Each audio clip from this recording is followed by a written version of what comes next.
সাপ সাপ সাপ মানে কই? সাপ এখানে কোত্থেকে আসবে? তোমার তো সাপে কামড়েছে, তাড়াতাড়ি চলো কবিরাজের কাছে চলো। আরে না না না, কবিরাজের কাছে কেন যাবো? কবিরাজ কি সাপের বিষ নামাতে পারে নাকি? আরে হ্যাঁ নামাইতে পারবো, তাড়াতাড়ি চলো। আরে আরে পাগল নাকি তুমি? তোমার সাপে কামড়েছে, তাড়াতাড়ি সাইকেলে চলো। মন শক্ত করো, আমি আছি, কিছু হইব না, চলো। আরে আরে থামো, এত প্যানিক হচ্ছ কেন? সাপে তো আমাকে কামড়াইছে, তোমাকে তো আর কামড়ায় নাই। তো তুমি শুধু শুধু তো চিন্তা করতেছো কেন?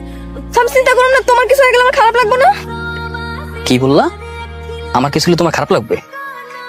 তা জানি না, তাড়াতাড়ি চলো না। না না না, আমার কিছু হলে তোমার খারাপ লাগবে কেন সেটাকে বলতে হবে।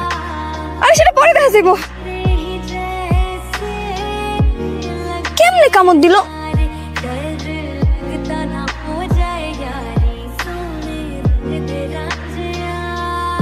কি ব্যাপার? ব্যাপার তাকাইছো কেন? কি হয়েছে? তুমি এতক্ষণ ধরে আমার লগে ফাইজলামি করতেছিলা না? ধরা খেয়ে গেছি না? হ্যাঁ, একটু ফাইজলামি করলাম আর কি। এসব নিয়ে কেউ ফাইজলামি করে? হ্যাঁ করছি একটু মজা। কেন করবা? আচ্ছা সরি, আর করবো না।